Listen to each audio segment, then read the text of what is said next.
Hi friends, ఈ వీడియోలో మనం రీసెంట్గా రిలీజ్ అయిన గాడ్జిలా vs కాంగ్ మూవీ ఎక్స్ప్లెనేషన్ని చూడబోతున్నాం.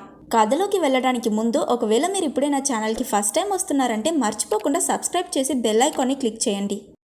ఓపెన్ చేస్తే స్కల్ ఐలాండ్లో నిద్ర లెగించిన కాంగ్ని చూపిస్తారు. అక్కడికి కాంగ్ లాంటి బొమ్మని తీసుకుని జియా వస్తుంది. కాంగ్ అక్కడున్న ఒక చెట్టుని ఇరిచి దాన్ని షార్ప్ చేస్తుంటాడు. అప్పుడు జియా కాంగ్కి తన చేతిలో ఉన్న బొమ్మని చూపిస్తుంది. జియా ఇంకా కాంగ్ కి మధ్య మంచి బాండింగ్ ఉంటుంది. వీళ్ళిద్దరూ బాగా క్లోజ్. కాంగ్ సడన్ గా కోపగించుకుని అతని చేతిలో ఉన్న చెట్టుని ఆకాశం వైపుకి విసురుతాడు. అప్పుడే మనకి కాంగ్ ఒక కంటైన్మెంట్ లో ఉన్నాడన్న విషయం తెలుస్తుంది. మొనార్క్ అనే ఆర్గనైజేషన్ కాంగ్ కోసం ఈ కంటైన్మెంట్ ని సృష్టించి అందులో అతన్ని బంధించున్నారు. ఆ కంటైన్మెంట్ ఇరిగిపోవడం వల్ల అలారం మోగుతుంది. అక్కడ డాక్టర్ ఐలిన్ ని చూపిస్తారు. డాక్టర్ ఐలిన్ మొనార్క్ కోసం పనిచేస్తుంది. తన దగ్గరికి ఒక అతను వచ్చి కాంగ్ ఉన్న ఈ కంటైన్మెంట్ వీక్ అయిపోయింది, మనం అతన్ని వేరే ఏదైనా ఒక చోటికి షిఫ్ట్ చేయాలని చెప్తాడు. దానికి డాక్టర్ ఐలిన్ ఒకవేళ కాంగ్ ని ఈ ఐలాండ్ వదిలి బయటకు తీసుకువెళ్తే గాడ్జిలా అతన్ని వెతుకుతూ వస్తుంది. అలా జరిగితే ఈ రెండు టైటన్స్ కి మధ్య ఒక యుద్ధమే జరుగుతుందని చెప్పింది. గాడ్జిలా, కాంగ్, గిడోరా ఇలాంటి మాన్స్టర్స్ మొత్తం 17 ఉన్నాయి. ఈ మాన్స్టర్స్ నే టైటన్ అని చెప్తారు. వీళ్ళిద్దరూ మాట్లాడుతున్నప్పుడు జియా ఐలిన్ దగ్గరికి వెళ్లి కాంగ్ కోపంగా ఉన్నాడని సైన్ లాంగ్వేజ్ లో చెప్తుంది. జియా డిఫెండమ్, డాక్టర్ ఐలిన్ తన గార్డియన్. ఆమె జియాని అడాప్ట్ చేసుకుని పెంచుతుంది. మొనార్క్ ఆర్గనైజేషన్ ఈ టైటన్స్ పై రీసెర్చ్ చేసి వాటి గురించి తెలుసుకోవాలనుకుంటున్నారు. వాళ్ళు చేసిన రీసెర్చ్ లో గాడ్జిలాకి కాంగ్ కి మధ్య ఏదో పాత శత్రుత్వం ఉందని తెలుసుకున్నారు. కాంగ్ ఇంకా గాడ్జిలా పూర్వీకులకి మధ్య ఒక యుద్ధం జరిగి ఉంటుంది. అదే వీళ్ళ శత్రుత్వానికి కారణం. అందుకే డాక్టర్ ఐలిన్ కాంగ్ ని ఈ స్కల్ ఐలాండ్ నుంచి బయటకు తీసుకువెళ్లాలన్న ఐడియాకి ఒప్పుకోదు. నెక్స్ట్ సీన్ లో బెర్నీని ఇంట్రడ్యూస్ చేస్తారు. అపెక్స్ సైబర్నెటిక్స్ అనే కంపెనీలో ఏదో తప్పు జరుగుతుందనిపించి బెర్నీ ఆ కంపెనీలో లాస్ట్ 5 years నుంచి పనిచేస్తున్నాడు. ఈ రోజు ఆ కంపెనీ చేసే తప్పులకి సంబంధించిన ఎవిడెన్స్ కలెక్ట్ చేసి వాళ్ళని ఎక్స్పోజ్ చేస్తానని ఒక ఆడియో రికార్డ్ చేస్తాడు. ఒక పెన్ డ్రైవ్ తీసుకుని బెర్నీ ఆ కంపెనీ లోపలికి వెళ్ళాడు. అక్కడ సిస్టంలో పనిచేస్తున్న వర్కర్ని డిస్ట్రాక్ట్ చేస్తాడు. ఆ వర్కర్ వాష్రూమ్కి వెళ్ళాక బెర్నీ పెన్ డ్రైవ్లో ఆ కంప్యూటర్లో ఉన్న ఫైల్స్ అన్నిటినీ కాపీ చేస్తాడు. సడన్ గా ఎమర్జెన్సీ అలారం కొడుతుంది. బెర్నీ అతను దొరికిపోయాడనుకుని భయపడతాడు. కానీ నిజానికి వీళ్ళున్న సిటీని గాడ్జిలా అటాక్ చేస్తుంది కాబట్టి ఆ అలారం మోగింది. అందులోనూ గాడ్జిలా టార్గెట్ వేరే ఏదో కాదు, అపెక్స్ హెడ్ క్వార్టర్స్. అక్కడ పనిచేసే వర్కర్స్ అందరూ ఎవాక్యుయేట్ అవుతుంటారు. వార్ ప్లేన్స్ గాడ్జిలాని ఆపడానికి వెళ్తాయి. గాడ్జిలా వాటిని ఈజీగా డిస్ట్రాయ్ చేసేస్తుంది. ఇంకోవైపు apex cybernetic CEO Walter Simmons ఇంకా అతని కోసం పనిచేసే రెన్ అనే ఇంజనీర్ని చూపిస్తారు. వాల్టర్ గాడ్జిలాని చూశాక రెన్ దగ్గర మన ప్లాన్ని ఎగ్జిక్యూట్ చేసే టైం వచ్చేసిందని చెప్తాడు. వీళ్ళిద్దరూ అపెక్స్ హెడ్ క్వార్టర్స్ నుంచి హెలికాప్టర్లో తప్పించుకుంటారు. బెర్నీ ఆ బిల్డింగ్ నుంచి బయటకు వెళ్ళడానికి ప్రయత్నిస్తున్నప్పుడు ఇంకో 2 వర్కర్స్ అతన్ని చూసి బెర్నీ ఐడి చూపించమని అడుగుతారు. ప్రాణం పోయే సిచ్యువేషన్లో కూడా ఐడి అడుగుతున్నారని బెర్నీ వాళ్ళని తిడుతున్నప్పుడు గాడ్జిలా నోట్ల నుంచి వచ్చే అటామిక్ బ్రెత్ పడి ఆ బిల్డింగ్ ఇరిగిపోతుంది. అందులో ఆ 2 వర్కర్స్ చనిపోతారు. లక్కీలీ బెర్నీ ప్రాణాలతో తప్పించుకున్నాడు. అండ్ అప్పుడే అపెక్స్ కంపెనీ ఎవరికీ తెలియకుండా దాచున్న ఒక మిషన్ ని బెర్నీ చూస్తాడు. గాడ్జిలా ఆ ప్లేస్ మొత్తం డిస్ట్రాయ్ చేసి అక్కడ నుంచి వెళ్ళిపోతుంది. నెక్స్ట్ డే న్యూస్ లో గాడ్జిలా ఇక మ్యాన్కైండ్ ని సేవ్ చేసే హీరో కాదు, గాడ్జిలా మనుషులపై దాడి చేస్తుందని చెప్తారు. వాల్టర్ రిపోర్టర్స్ దగ్గర గాడ్జిలా ఎలాంటి రీజన్ లేకుండా అపెక్స్ హెడ్ క్వార్టర్స్ ని అటాక్ చేసి డిస్ట్రాయ్ చేసేసింది. రేపు ఇలానే వేరే ఏదైనా ఒక సిటీపై గాడ్జిలా దాడి చేయొచ్చు. ఇక గాడ్జిలాని అంతం చేయడం తప్ప మనకి వేరే దారి లేదు. అదే మనకి మంచిది కూడా. అలాగే అపెక్స్ కంపెనీ దగ్గర దానికి ఒక మంచి ప్లాన్ ఉందని చెప్తాడు. ఈ న్యూస్ ని స్కూల్లో ఉన్న మ్యాడిసన్ చూస్తుంది. మ్యాడిసన్ బెర్నీ పాడ్కాస్ట్ కి పెద్ద ఫ్యాన్. యూట్యూబ్లో ఎలా వీడియోస్ చూసుకోవచ్చో అలాగే పాడ్కాస్ట్లో ఆడియో ఫైల్స్ వినొచ్చు. బెర్నీ టైటన్స్ గురించి అతనికి తెలిసిన నిజాలన్నింటినీ అందులో అప్లోడ్ చేస్తాడు. మ్యాడిసన్ అతని ఆడియోస్ అన్నిటినీ ఫాలో అవుతుంది. బెర్నీ అతని లేటెస్ట్ పాడ్కాస్ట్లో ఏం చెప్పుంటాడంటే, గాడ్జిలా అటాక్ చేసినప్పుడు నేను అక్కడే ఉన్నాను. ఇన్ని సంవత్సరాల తరువాత సడన్ గా గాడ్జిలా అపెక్స్ హెడ్ క్వార్టర్స్ నే పర్టికులర్ గా ఎందుకు అటాక్ చేసింది? దానికి ఏదో ఒక కారణం ఉంటుంది కదా. అపెక్స్ సైబర్నెటిక్స్ ప్రపంచం నుంచి ఏదో దాస్తున్నారని చెప్పుంటాడు. అది విన్న మ్యాడిసన్ స్ట్రైట్ గా తన తండ్రి మార్క్ రసెల్ దగ్గరికి వెళ్లి, కారణం లేకుండా గాడ్జిలా ఎవరిని అటాక్ చేయదని మీకు తెలుసు కదా, గాడ్జిలాని ఏదో ప్రొవోక్ చేసింది కాబట్టి అది అటాక్ చేసిందని చెప్తుంది. మార్క్ రసెల్ మొనార్క్ ఆర్గనైజేషన్ లో పనిచేసే ఒక హయ్యర్ అఫీషియల్. అతను మ్యాడిసన్ చెప్పేవేవి పట్టించుకోడు. మనుషులే సమయానికి తగినట్టు మారిపోతారు. గాడ్జిలా కూడా అలానే మారిపోయి ఉంటుందని చెప్పాడు. ఇది ఇలా ఉండగా ఇంకో పక్క అపెక్స్ CEO వాల్టర్ ఇంకా రెన్ నాథన్ అనే సైంటిస్ట్ ని వెళ్లి కలుస్తారు. నాథన్ ఒక కాలేజ్ ప్రొఫెసర్. టైటన్స్ ఎక్కడ క్రియేట్ అయ్యాయి అని రీసెర్చ్ చేసి హాలో ఎర్త్ అనే ఒక బుక్ని రాసుంటాడు. వాల్టర్ నాథన్ రాసిన బుక్ ఇంకా రీసెర్చ్ గురించి తెలుసుకుని అతనికి జాబ్ ఆఫర్ చేయడానికి వచ్చాడు. నాథన్ అతని బుక్లో మన భూమికి కింద హాలో ఎర్త్ అనే ఇంకో ప్రపంచం ఉందని, అదే ఈ టైటన్స్ అన్ని పుట్టిన చోటని రాసుంటాడు. బట్ దాన్ని ప్రూవ్ చేయడానికి నాథన్ దగ్గర ఎవిడెన్స్ లేదు. రెన్ వాళ్ళ కంపెనీ తీసిన శాటిలైట్ ఇమేజెస్ ని చూపించి నిజంగానే హాలో ఎర్త్ ఉందని నాథన్ దగ్గర చెప్పాడు. వీళ్ళకి ఆ హాలో ఎర్త్ లో నుంచి ఏదో చాలా పవర్ఫుల్ అయిన ఎనర్జీ సిగ్నల్ దొరుకుతుంది. సో వీళ్ళ కంపెనీ ఆ ఎనర్జీని సంపాదించి దాంతో గాడ్జిలాని అంతం చేసే ఒక వెపన్ క్రియేట్ చేయాలనుకుంటున్నారు. నాథన్ బ్రదర్ కూడా హాలో ఎర్త్ కి వెళ్ళడానికి ట్రై చేశాడు. బట్ అక్కడున్న రివర్స్ గ్రావిటీ వల్ల అతను లోపలికి వెళ్ళక ముందే చనిపోయాడు. అపెక్స్ కంపెనీ ఆ రివర్స్ గ్రావిటీలోనూ ట్రావెల్ చేయగలిగే ఒక వెహికల్ ని క్రియేట్ చేస్తున్నారు. దాని పేరు హీవ్. అందులో హాలో ఎర్త్ కి ఒక టీం ని పంపించాలని వాల్టర్ అనుకుంటున్నాడు. ఆ టీం ని లీడ్ చేయమని నాథన్ దగ్గర చెప్పాడు. అప్పుడు నాథన్ కు ఒక ఐడియా వచ్చింది. టైటన్స్ కి జెనెటిక్ మెమరీ ఉంటుంది. హాలో ఎర్త్ వాటి ఇల్లు కాబట్టి ఈ మాన్స్టర్స్ కి అక్కడికి వెళ్లే దారి న్యాచురల్ గానే తెలిసిపోతుంది. సో మనం ఒక టైటన్ ని ఫాలో అయితే ఈజీగా హాలో ఎర్త్ లోపలికి వెళ్లిపోవచ్చని అన్నాడు. వాల్టర్ ఇంకా రెన్ కి కూడా ఆ ఐడియా వర్కౌట్ అవుతుందని అనిపించింది. ఇప్పుడు భూమిలో ఉన్న ఒకే ఒక యాక్టివ్ టైటన్ కాంగ్ కాబట్టి అతని హెల్ప్ తీసుకోవాలనుకుంటారు. నాథన్ ఇంకా డాక్టర్ ఐలిన్ పాత ఫ్రెండ్స్ కాబట్టి నాథన్ తన దగ్గర మొత్తం సిచ్యువేషన్ ని ఎక్స్ప్లెయిన్ చేసి కాంగ్ ని వాళ్ళతో పంపించమని అడిగాడు. కాంగ్ ని ఎలాగో వేరే చోటికి షిఫ్ట్ చేయాలనుకుంటున్నారు కాబట్టి అతన్ని హాలో ఎర్త్ కి తీసుకువెళ్లి వదిలేద్దాం అని నాథన్ చెప్పాడు. దానికి డాక్టర్ ఐలిన్ కూడా ఒప్పుకుంటుంది.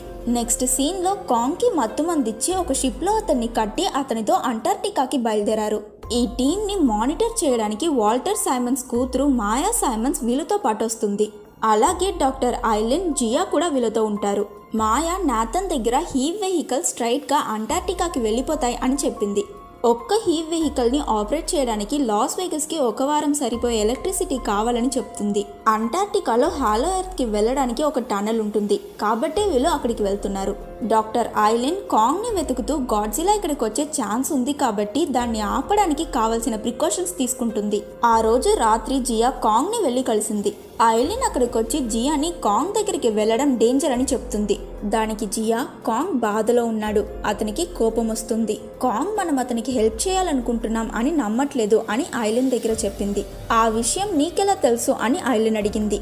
దానికి జియా కాంగే నాతో చెప్పాడు అని అనింది. ఐలిన్ కాంగ్ ని తిరిగి చూస్తే కాంగ్ సైన్ లాంగ్వేజ్ లో ఇంటికి వెళ్ళాలని అంటాడు. అది చూసిన ఐలిన్ షాక్ అయిపోతుంది.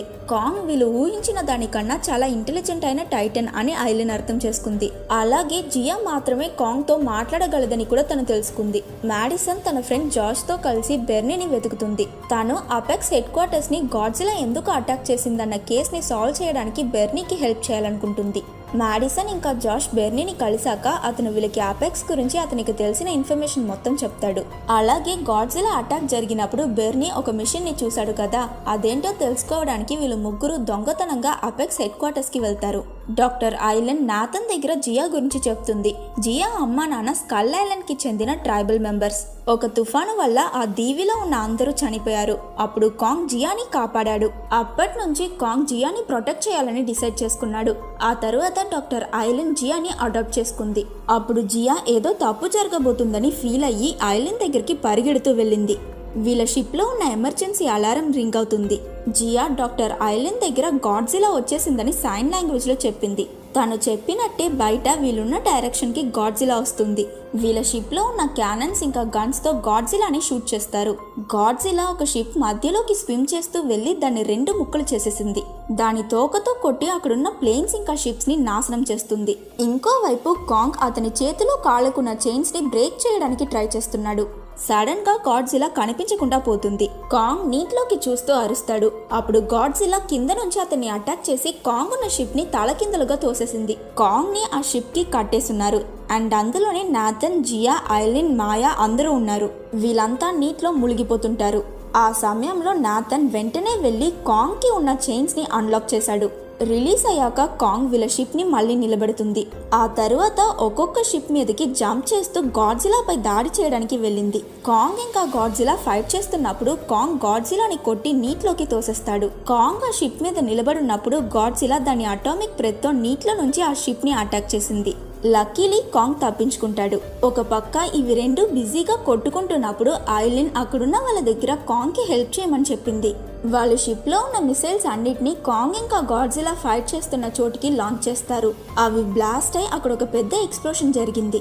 కాంగ్ నీటిలో నుంచి షిప్ మీదకి వస్తాడు. అతను బాగా టైర్డ్ అయిపోయి ఉన్నాడు. అలాగే గాడ్జిలాకి కూడా ఆ ఎక్స్ప్లోషన్లో ఏం కాలేదు. గాడ్జిలా మళ్ళీ వీళ్ళని అటాక్ చేయాలనుకుంటుంది. అప్పుడు నాథన్ వీళ్ళ షిప్ ఇంజిన్స్, గన్స్ అన్నిటినీ ఆఫ్ చేయమని చెప్పాడు. మిగిలిన షిప్స్ అన్నీ అతను చెప్పినట్టే చేస్తాయి. దూరంలో నిలబడి గాడ్జిలా ఏదైనా సౌండ్ లేదా సిగ్నల్ దొరుకుతుందా అని చూసింది. ఏవీ ఉండకపోవడంతో అక్కడున్న వాళ్ళంతా చనిపోయారనుకుని గాడ్జిలా అక్కడ నుంచి వెళ్ళిపోయింది. సో ఈ ప్రాబ్లం సాల్వ్ అయ్యాక డాక్టర్ ఐలిన్ ఇంకా నాథన్ మాట్లాడుతుంటారు. మనం ఇక్కడ నుంచి కదిలితే చాలు గాడ్జిలా మళ్ళీ వచ్చి అటాక్ చేస్తుంది. ఇలాంటి సిచ్యువేషన్ లో ఎలా ఇక్కడ నుంచి అంటార్క్టికాకి వెళ్తాం అని డాక్టర్ ఐలిన్ నాథన్ దగ్గర అడుగుతుంది. దానికి నాథన్ కాంగ్ కి హైట్ అంటే భయమా అని అడగడంతో ఆ సీన్ ని కట్ చేస్తారు. బెర్నీ, మాడిసన్, జాష్ వీళ్ళు ముగ్గురు అపెక్స్ హెడ్ క్వార్టర్స్ లో ఉన్న మిషన్ దగ్గరికి వెళ్తారు. అక్కడ ఒక షటిల్ లో స్కల్ క్రాలర్స్ అనే మాన్స్టర్ ఎగ్స్ ని చూస్తారు. స్కల్ క్రాలర్ ఎగ్స్ తో వీళ్ళు ఏం చేస్తున్నారో వాళ్ళకి అర్థం కాదు. అప్పుడు వీళ్ళున్న షటిల్ డోర్ క్లోజ్ అయిపోతుంది. అపెక్స్ కంపెనీ ఈ షటిల్ ని ఒక టనల్ లో హాంకాంగ్ కి లాంచ్ చేస్తారు. At the same time Nathan కొన్ని హెలికాప్టర్ సహాయంతో కాంగ్ ని అంటార్క్టికాకి తీసుకొస్తాడు. వాళ్ళు జియా దగ్గర కాంగ్ ని ఆ టనల్లోకి వెళ్ళమని చెప్పమంటారు. జియా కాంగ్ దగ్గర వాళ్ళు చెప్పినట్టే అందులోకి వెళ్తే అతని ఇంటికి వెళ్ళొచ్చని చెప్పింది. కానీ కాంగ్ తను చెప్పింది నమ్మడు. అతను లోపలికి వెళ్ళడానికి ఇష్టపడ్డు. అప్పుడు జియా లోపల అతని ఫ్యామిలీ ఉండే ఛాన్స్ ఉందని చెప్పింది. అది విన్నాక కాంగ్ ఆ టనల్లోకి పరిగెడతాడు. నాథన్ టీం కూడా వెహికల్స్ లో కాంగ్ ని ఫాలో అవుతారు. కొంచెం దూరం వెళ్ళాక కాంగ్ ఒక పోర్టల్లోకి వెళ్తాడు. వీళ్ళు కూడా అందులోకి వెళ్లారు. దానిలో నుంచి వీళ్ళు చాలా స్పీడ్గా ట్రావెల్ చేస్తూ హాలో ఎర్త్లోకి వెళ్తారు. వీళ్ళు ఎక్స్పెక్ట్ చేసిన దానికన్నా హాలో ఎర్త్ చాలా పెద్దదిగా ఇంకా డిఫరెంట్ అయిన క్రియేచర్స్ తో ఉంటుంది. కాంగ్ ని ఫాలో అవుతున్న వీళ్ళ వెహికల్ ని ఒక టైటన్ అటాక్ చేసింది. అప్పుడు కాంగ్ దాంతో ఫైట్ చేసి వీళ్ళని కాపాడుతుంది. ఎందుకంటే ఆ వెహికల్లోనే జియా, డాక్టర్ ఐలిన్ అందరూ ఉన్నారు. ఆ టైటన్ కాంగ్ ని దాని తోకతో పట్టుకుని చంపాలనుకుంది. వెహికల్లో ఉన్న వీళ్ళు దాన్ని షూట్ చేస్తారు. అప్పుడు కాంగ్ ఆ టైటన్ ని కొట్టి దాని శరీరం నుంచి తలని వేరు చేసి అందులో ఉన్న బ్లడ్ ని తాగేస్తాడు. వీళ్ళు వచ్చినప్పుడు 3 వెహికల్స్ లో వచ్చారు. బట్ ఆ టైటన్ తో జరిగిన ఫైట్ లో ఒక వెహికల్ బ్లాస్ట్ అయిపోయింది. ఇప్పుడు 2 వెహికల్స్ మాత్రమే ఉన్నాయి. నాథన్ అనుకున్నట్టే కాంగ్ జెనెటిక్ మెమరీలో ఈ ప్లేస్ కి సంబంధించిన మెమరీస్ ఉన్నాయి. కాంగ్ అక్కడ నుంచి ఎక్కడికో పరిగెడతాడు. వీళ్ళు కూడా అతన్ని ఫాలో చేస్తూ వెళ్తారు. షటిల్ లో హాంకాంగ్ కి వెళ్తున్న మాడిసన్ వాళ్ళు డెస్టినేషన్ ని రీచ్ అయ్యారు. వాళ్ళు అక్కడ నుంచి ఎవరికీ తెలియకుండా బయటకు వచ్చి ఓ స్టేడియం లాంటి చోట్లో ఇరుక్కున్నారు. ఇక్కడ వీళ్ళు ఎక్స్పెక్ట్ చేయని ఒక విషయం జరుగుతుంది. ఆ స్టేడియం లోకి ఒక మెగా గాడ్జిలా వచ్చింది. మెగా గాడ్జిలా అంటే గాడ్జిలా లాంటి రోబోట్. అపెక్స్ కంపెనీ వాళ్ళు దాన్ని సృష్టించారు. ఇప్పుడు అది పనిచేస్తుందా లేదా అని టెస్ట్ చేస్తున్నారు. ఈ మెగా గాడ్జిలాని రెన్ కంట్రోల్ చేస్తున్నాడు. అక్కడ వాల్టర్ కూడా ఉంటాడు. సో వీళ్ళు ఆ స్టేడియం లోపలికి ఒక స్కల్ క్రాలర్ ని రిలీజ్ చేస్తారు. మెగా గాడ్జిలా దాంతో ఫైట్ చేసి స్కల్ క్రాలర్ ని చంపేసింది. టెస్ట్ అయిపోయాక రెన్ వాల్టర్ దగ్గర మెగా గాడ్జిలా పవర్ 40% రీచ్ అయిందని చెప్తాడు. ఆ రోబోట్ కి 100% పవర్ సప్లై చేయడానికి వీళ్ళ దగ్గర సరిపోయే సోర్స్ లేదు. హాలో ఎర్త్ నుంచి నాథన్ వాళ్ళు తీసుకురాబోయే పవర్ సోర్స్ ని ఈ మెగా గాడ్జిలాకి ఇవ్వాలన్నది వాల్టర్ ప్లాన్. ఆ తరువాత ఈ మెగా గాడ్జిలాతో గాడ్జిలాని చంపాలనుకుంటున్నాడు. ఎందుకంటే గాడ్జిలాని చంపేస్తే మనుషుల్ని కాపాడడానికి ఒక టైటన్ ఉండదు. అప్పుడు సమస్య వచ్చే ప్రతిసారి అపెక్స్ కంపెనీ క్రియేట్ చేసిన ఈ మెగా గాడ్జిలాని అందరూ ఎదురు చూస్తారు. ఇలా చేయడం వల్ల అతని కంపెనీకి ప్రాఫిట్ అని వాల్టర్ అనుకుంటున్నాడు. ఆ స్టేడియంలో దాగునున్న మాడిసన్ కి అక్కడ ఏం జరుగుతుందో అర్థమవుతుంది. మాడిసన్ బెర్నీ దగ్గర ఇందువల్లే గాడ్జిలా అపెక్స్ హెడ్ క్వార్టర్స్ ని అటాక్ చేసింది. వీళ్ళతన్ని మెగా గాడ్జిలాతో రిప్లేస్ చేయాలనుకుంటున్నారు అని చెప్పింది. బెర్నీ అప్పుడు చూసిన ఆ మిషన్ వేరే ఏదో కాదు, ఈ మెగా గాడ్జిలా కళ్ళు. ఇప్పుడు మెగా గాడ్జిలా యాక్టివేట్ అవ్వడం వల్ల దాని సిగ్నల్ అందుకున్న గాడ్జిలా హాంకాంగ్ వెళ్తుంది. హాలో ఎర్త్ లో ఉన్న కాంగ్ మౌంటైన్స్ కి మధ్య ఉన్న ఒక బిల్డింగ్ డోర్ ని ఓపెన్ చేసి లోపలికి వెళ్తాడు. అక్కడ ఓ టైటన్ స్కల్ లో అతనికి ఒక గొడ్డలి దొరుకుతుంది. దాన్ని తీసుకున్న కాంగ్ కొంచెం ఆక్రోశపడతాడు. వీళ్ళు వెహికల్స్ అక్కడ ల్యాండ్ చేసి బయటకు వస్తారు. కాంగ్ ఓ చేతిలో ఆ గొడ్డలి పట్టుకుని ఒక రాయి మీద రాజు సింహాసనం మీద కూర్చున్నట్టు కూర్చుంటాడు. ఇంకో పక్క హాంకాంగ్ అపెక్స్ హెడ్ క్వార్టర్స్ లో ఉన్న బెర్నీ, మాడిసన్ ఇంకా జాష్ బయటికి వెళ్ళడానికి ప్రయత్నిస్తుంటారు. అప్పుడు ఒక రూమ్ లో వీళ్ళు గిడోరా అనే టైటన్ స్కల్ ని చూస్తారు. దాన్ని యూజ్ చేసి అపెక్స్ మెగా గాడ్జిలా ఇంకా రెన్ ని కనెక్ట్ చేసి దాన్ని కంట్రోల్ చేస్తున్నారు. గాడ్జిలా హాంకాంగ్ ని అటాక్ చేస్తుంది. కాంగ్ అతని చేతిలో ఉన్న గొడ్డలి ప్రకాశించడం చూసి దాన్ని తీసుకువెళ్లి ఒక మార్క్ లో పెడతాడు. నిజానికి ఈ వెపన్ గాడ్జిలా బ్యాక్ బోన్ తో చేయబడింది. దాన్ని అక్కడ పెట్టాక ఆ హాలో ఎర్త్ కోర్ ఎనర్జీతో ఈ గొడ్డలి చార్జ్ అవుతుంది. అది చూసిన మాయా వీళ్ళు వెతుకుతూ వచ్చిన పవర్ సోర్స్ ని కనిపెట్టేశాం అని దాని శాంపుల్ ని కలెక్ట్ చేసింది. అలాగే ఈ పవర్ సోర్స్ ఇకపై అపెక్స్ కంపెనీ ప్రాపర్టీ అని చెప్తుంది. ఆ రోబోట్ శాంపుల్ కలెక్ట్ చేసిన వెంటనే దాని రిజల్ట్ వాల్టర్ కి వెళ్ళిపోతుంది. అప్పుడు అక్కడికి చాలా మాన్స్టర్స్ వచ్చి వీళ్ళని అటాక్ చేస్తాయి. హాలో ఎర్త్ లో ఏదో సమస్యని గాడ్జిలాకి తెలిసిపోతుంది. కాబట్టి గాడ్జిలా తన అటామిక్ బ్రెత్ తో హాంకాంగ్ నుంచి హాలో ఎర్త్ వరకు ఒక హోల్ చేస్తుంది. మాయా తన టీమ్ తో ఒక వెహికల్ లో అక్కడి నుంచి బయలుదేరింది. కాంగ్ ఆ వెహికల్ ని పట్టుకుని దాన్ని క్రష్ చేసేస్తాడు. దాంతో అందులో ఉన్న వాళ్ళంతా చనిపోతారు. తరువాత కాంగ్ అతని వెపన్ తీసుకుని గాడ్జిలాతో ఫైట్ చేయడానికి ఆ హోల్ లోపలికి దూకిస్తాడు. నాథన్, డాక్టర్ ఐలిన్ ఇంకా జియా వీళ్ళు ముగ్గురు అక్కడున్న ఇంకో వెహికల్ లో ఆ హోల్ నుంచి భూమికి వస్తారు. వాల్టర్ ఆ పవర్ సోర్స్ ని మెగా గాడ్జిలాకి ఇంజెక్ట్ చేస్తాడు.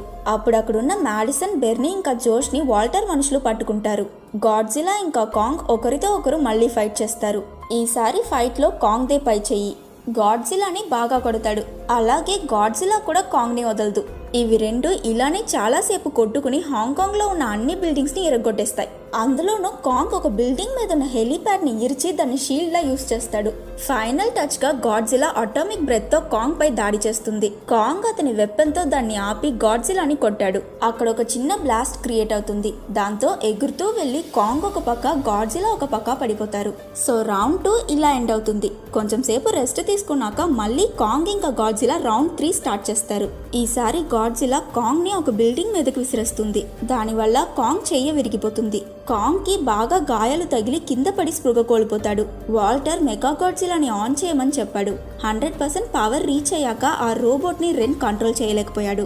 ఇప్పుడు మెగా గాడ్జిలా స్వయంగా పనిచేస్తుంది. వీళ్ళు దానిపై ఉన్న కంట్రోల్ ని కోల్పోయారు. మెగా గాడ్జిలా వాల్టర్ ఉన్న రూమ్ ని గుద్ది అతన్ని చంపేసింది. ఇంకో పక్క రెన్ కూడా షాక్ సర్క్యూట్ అయి చనిపోతాడు. ఆ తరువాత మెగా గాడ్జిలా బయటకు వెళ్లి గాడ్జిలాతో ఫైట్ చేస్తుంది. ఆల్రెడీ రాత్రంతా కాంగ్ తో ఫైట్ చేసి గాడ్జిలా టైర్డ్ అయి ఉంటుంది. అందులోనూ మెగా గాడ్జిలాని అపెక్స్ కంపెనీ వాళ్ళు గాడ్జిలా కన్నా పవర్ఫుల్ గా క్రియేట్ చేస్తున్నారు. బెర్నీ ఇంకా జాష్ ఆ మెగా గాడ్జిలాని పవర్ ఆఫ్ చేయడానికి ట్రై చేస్తారు. కాంగ్ కి ఏమైందో చూడ్డానికి జియా వెళ్తుంది. తను భూమి మీద చెయ్య పెట్టి కాంగ్ హార్ట్ బీట్ ని ఫీల్ అయ్యి ఏడుస్తుంది. ఏమైందని డాక్టర్ ఐలిన్ అడిగినప్పుడు అతని హార్ట్ బీట్ స్లో అవుతుందని చెప్పింది. అది విని కాంగ్ హార్ట్ ని మనం రీస్టార్ట్ చేయలేం అని ఐలిన్ చెప్తుంది. అప్పుడు నాథన్ కి ఆ వెహికల్లో లాస్ వేగస్ కి ఒక వారానికి సరిపోయే ఎలక్ట్రిసిటీ ఉంటుందని మాయా చెప్పింది గుర్తుకొచ్చింది. నాథన్ ఆ వెహికల్ ని తీసుకువెళ్లి కాంగ్ హార్ట్ మీద బ్లాస్ట్ చేస్తాడు. కాంగ్ కళ్ళు తెరుస్తాడు. జియా అతని దగ్గర గాడ్జిలా శత్రువు కాదని మెగా గాడ్జిలాని ఎనిమి అని చెప్పింది. మెగా గాడ్జిలాని చంపబోతుందన్న టైంకి కాంగ్ అక్కడికి వచ్చి దాన్ని ఆపుతాడు. మెగా గాడ్జిలా కాంగ్ ని కొట్టడానికి వెళ్ళినప్పుడు గాడ్జిలా దాన్ని పంచ్ చేస్తుంది. కాంగ్ ఇంకా గాడ్జిలా కలిసి దాన్ని అటాక్ చేస్తారు. అయినా కూడా అది వీళ్ళిద్దరి కన్నా చాలా పవర్ఫుల్ కాబట్టి దాన్ని గెలవడానికి కష్టపడతారు. జాష్ ఇంకా బెర్నీ ఆ రోబోట్ ని ఆపడానికి పాస్వర్డ్ ఏంటని ఆలోచిస్తుంటారు. ఒక సిచ్యువేషన్ లో మెగా గాడ్జిలా కాంగ్ కంటిని పొడిచేటట్టు వస్తుంది. జాష్ కి ఒక ఐడియా వచ్చి బెర్నీ దగ్గర ఉన్న ఆల్కహాల్ ని ఆ సిస్టమ్ మీద పంపిస్తాడు. దాంతో మెగా గాడ్జిలా కొంచెం రిపేర్ అవుతుంది. ఈ ఛాన్స్ ని యూస్ చేసి గాడ్జిలా కాంగ్ చేతిలో ఉన్న అతని వెపన్ కి దాని పవర్ ఇచ్చి దాన్ని చార్జ్ చేసింది. గాడ్జిలా ప్లాన్ అర్థం చేసుకున్న కాంగ్ ఆ యాక్స్ తో మెగా గాడ్జిలాని ముక్కలుగా కట్ చేసేస్తాడు. దాంతో మెగా గాడ్జిలా చాప్టర్ క్లోజ్ అయిపోయింది. ఇది చూసిన ప్రజలందరూ చాలా సంతోషపడతారు. నాథన్, డాక్టర్ ఐలిన్ ఇంకా జియా సేఫ్ గా ఉన్నారు. మ్యాడిసన్ కూడా తన తండ్రితో కలిసిపోతుంది. హ్యాపీ ఎండింగ్ అని సంతోషపడే లోపు గాడ్జిలా అరుస్తుంది. అది చూసాక కాంగ్ కూడా అరుస్తాడు. ఇద్దరూ మళ్ళీ ఒకరికొకరు ఎదురుగా నిల్చుంటారు. వీళ్ళు ఫైట్ చేస్తారనుకున్నప్పుడు కాంగ్ అతని చేతిలో ఉన్న వెపన్ ని కింద పడేస్తాడు. అది చూసిన గాడ్జిలా అక్కడి నుంచి తిరిగి వెళ్ళిపోతుంది. వీళ్ళిద్దరూ పాత కక్షలు పగని మర్చిపోయారు. నెక్స్ట్ సీన్ లో మొనార్క్ ఆర్గనైజేషన్ కాంగ్ ని హాలో ఎర్త్ లో వదిలేసి అక్కడే అతన్ని మానిటర్ చేస్తున్నారు. ఇప్పుడు నాథన్ కూడా మొనార్క్ కోసమే పనిచేస్తున్నాడు. కాంగ్ జియా దగ్గర ఇదే నా హోమ్ అని చెప్తాడు. అక్కడ అతను చాలా హ్యాపీగా ఉంటాడు. అండ్ ఇంతటితో ఈ సినిమా ఎండ్ అయిపోయింది.